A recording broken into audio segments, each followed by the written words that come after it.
Welcome to Real Voice. Chester Bennigton gi video amatang sembi na yamna kanna haijabadagi semjare. Masigi video se music pambe singi oigani. Picture oragadi bhap tabigani Linkin Park band gi lead singer Chester Bennigton malem sida di ngasi leitre aduga video matek asita magi life story khara share tawjage. Chester Bennigton 26 March 1976 ta USA gi Arizona state ta pokhibani magi mama nursing profession da leirami aduga mapana police detective oirami aduga child abuse ki case sing da specialization oirami magi mama jobs yamna busy oirami aduna Chester ga matam punamak ta loina ngamkhidi amorom da Chester piklingai dagi hauna music tab da hainaraki mana chahi 13 pharakpa adwaida magi parents sing divorce taunaki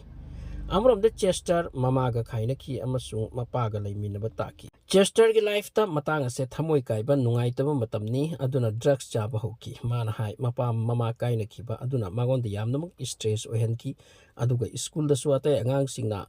magi sak hakchangi phebam uraga nokna birami aduna magi confidence suklai laikidi magna interview amada haiki school da angang mayamna nokna biki aduga senior kharana di maram ilai leitana phubirami mabu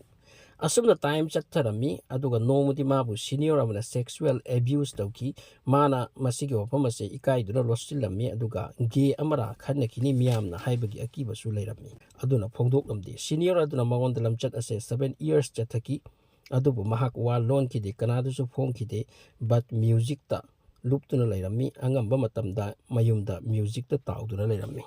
Chester na 17 year pharak pa adwaida divorce case ngamlaba tungda mamana mabu amuk manakta puduna chatki mamaga leiminare matamada mamana mabu ubaga khanki machanupadi drugs ki hainabi phajana leire haibase mamana yamna kana hon aduna Chester bu drugs addict oibadagi phanki matam adagi hauna Chester amuk hanna music amasung poetry da lup pahenki aduga Burger King da thabak su tawbauki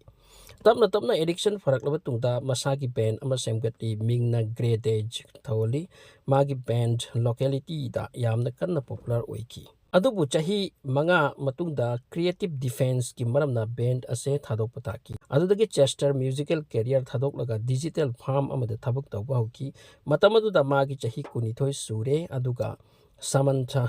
Wanit Kobi amaga luhongki. Matang sida Chester da recording company amadagi proposal amalaki zero koba band ki damak music khara record to biyo haiduna. Madugi band adugi head ki ming Mike Senoda kawi.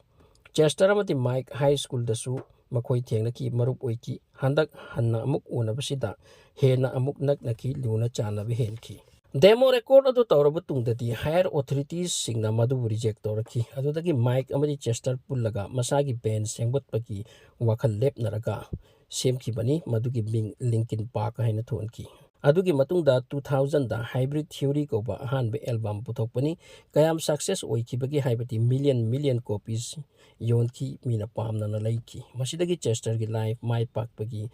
mai kairomda hangatuna chatki mathang tawduna Linkin Park ki album taruk puthoki loina success angam boiki Chester na Linkin Park tana band ani amada su join tarabi amagi mingna Dead by Sunrise kawi aduga amagi mingna Stone Temple Pilots kawi masigi band asibu mana picnic idigi pamki bani asuk success oiraba sen gi sen ming su chatlaba aduda sumagi life ta nungai ba haibu thoina phanglamde khudam moina medical issues hakchang the problem Masidi magi musical career hobudagi laklabani aduna always medical ga samnaba hidak langthak chab tarami asumna chathringai chairaksida magi best friend the Sound Garden band gi leading vocalist Chris Cornell na Megi Tantra Nipan 2017 da suicide tauki masidagi amuk hena Chester gi wakhala se nuaihan kidre angakpadi Chester su magi marup kumna same type ta magi marup ki birthday numit amada suicide tawthokiram Chester chakre adu magi isai music ta ngaujaba singna ngasi su mabu kaududana leiri amasung kausu kauroi magi isai da marup apang nungsiba love amasung humanity da yamna focus tarami magi isai sing yamna meaningful oiba ngaktani aduna mabu ngasi su miyamna kaubu ngamnati kanaraba future da videos kaya tang phangbagi damak Real Voice channel bo subscribe to sinbiyo